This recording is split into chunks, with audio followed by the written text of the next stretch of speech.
রাজ্যের সঙ্গে সংঘাতে রাজ্যপাল। কেন্দ্রের নিয়ম মেনে কলকাতায় পশ্চিমবঙ্গ দিবস পালন করল রাজ্য বিজেপি। রেড রোডে এদিন ডক্টর শ্যামাপ্রসাদ মুখোপাধ্যায়ের মূর্তিতে মাল্যদান করেন বিরোধী দলনেতা শুভেন্দু অধিকারী। বিশেষ এই কর্মসূচিতে উপস্থিত ছিলেন রাজ্যের বিজেপির একাধিক নেতা। পাশাপাশি রাজভবনেও পশ্চিমবঙ্গ দিবস পালন করেছেন রাজ্যপাল সিভি আনন্দ বোস।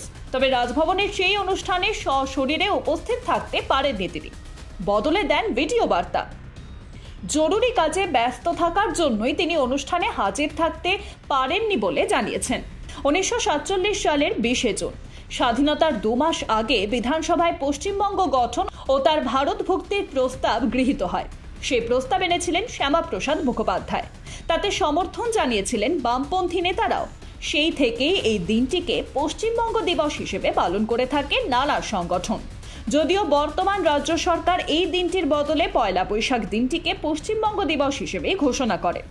এদিকে তা নিয়ে বিস্তর জল ঘোলা হয় রাজ্য রাজনীতিতে। বিরোধিতা করেছিল বিজেপি, কিন্তু কোনো কিছুকেই গুরুত্ব দেননি মমতা। তাই রাজ্য সরকারের তরফে দিনটি 20 জুনের পরিবর্তে পয়লা বৈশাখ বাংলা দিবস পালন করা হয়। কিন্তু 2023 সাল থেকে 20 জুনই পশ্চিমবঙ্গ দিবস পালন করছে রাজভবন ও রাজ্য বিজেপির নেতৃত্ব। এবারও তার অন্যথা হলো না। পয়লা বৈশাখ রাজ্য সরকারের তরফে পশ্চিমবঙ্গ দিবস পালনের পাশাপাশি বাংলার মাটি বাংলার জল গানটিকে রাজ্যের সঙ্গীত হিসেবে স্বীকৃতি দেওয়া হয়েছিল, কিন্তু তাও মানতে দেখা যায়নি রাজভবনে। বৃহস্পতিবার রাজভবনে রাজ্য দিবস পালনের সময় জাতীয় সঙ্গীত চালানো হয়েছিল। সেই সময় উঠে দাঁড়িয়েছিলেন অতিথিরা।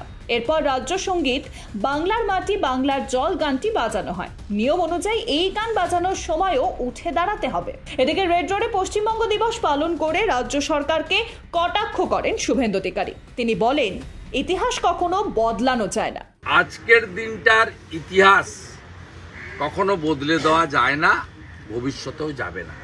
ডক্টর শ্যামাপ্রসাদ মুখার্জি না থাকলে আমরা আজকে ভারতবর্ষে থাকতে পারতাম না। পশ্চিমবঙ্গের আইনসভার 1947-এর 20 জুনের প্রামাণ্য রেকর্ড দলিল সেই কথা বলছে। অতএব কোনো ব্যক্তির ইচ্ছায় বা সংখ্যাগরিষ্ঠতার জোরে বা প্রশাসনিক ক্ষমতার জোরে তিনি তার মনের মতো করে অনেক কিছু করতে পারেন। যেমন জগনমোহন রেড্ডির বাংলো বেরিয়েছে, 500 কোটি টাকার বাংলো, এ তিনি করতেই পারেন। পশ্চিমবঙ্গেও এরকম 100টা বাংলো রয়েছে মুখ্যমন্ত্রী থাকার জন্য। তা সেই ইতিহাস কখনো বদলানো যায় না। আমি যখন এই প্রস্তাবের বিরুদ্ধে, রাজ্য সরকার যে প্রস্তাব এনেছিলেন তার বিরুদ্ধে বলেছিলাম, তখন আমি বলেছিলাম আপনারা স্মরণ করুন যে রাকেশ রোশন যেমন চাঁদে যাননি, ইন্দিরা গান্ধীও যেমন চাঁদে যাননি, 1947 সাল পর্যন্ত যেমন রবীন্দ্রনাথ ঠাকুর বেঁচে ছিলেন না, 41-এই মারা গেছিলেন। মাতঙ্গিনী হাজরা পিছাবনিত নয়, তমলুকের বানপুরপুরেই শহীদ হয়েছেন। 1500 কেজি ওজনের বাচ্চা জন্মগ্রহণ করে না। পৃথিবীর দেশের সংখ্যা 1170 নয়। আজকের ইতিহাসও তাই, যে 1947-এর 20 জুনের পরিবর্তন ঘটানো যায় না। গত বছর প্রথমবার 20 জুন রাজভবনে পশ্চিমবঙ্গ দিবস পালন করা হয়েছিল। যদিও তা পালন না করার জন্য রাজ্যপালকে অনুরোধ করেছিলেন মমতা বন্দ্যোপাধ্যায়, কিন্তু তাতে কান দেননি তিনি।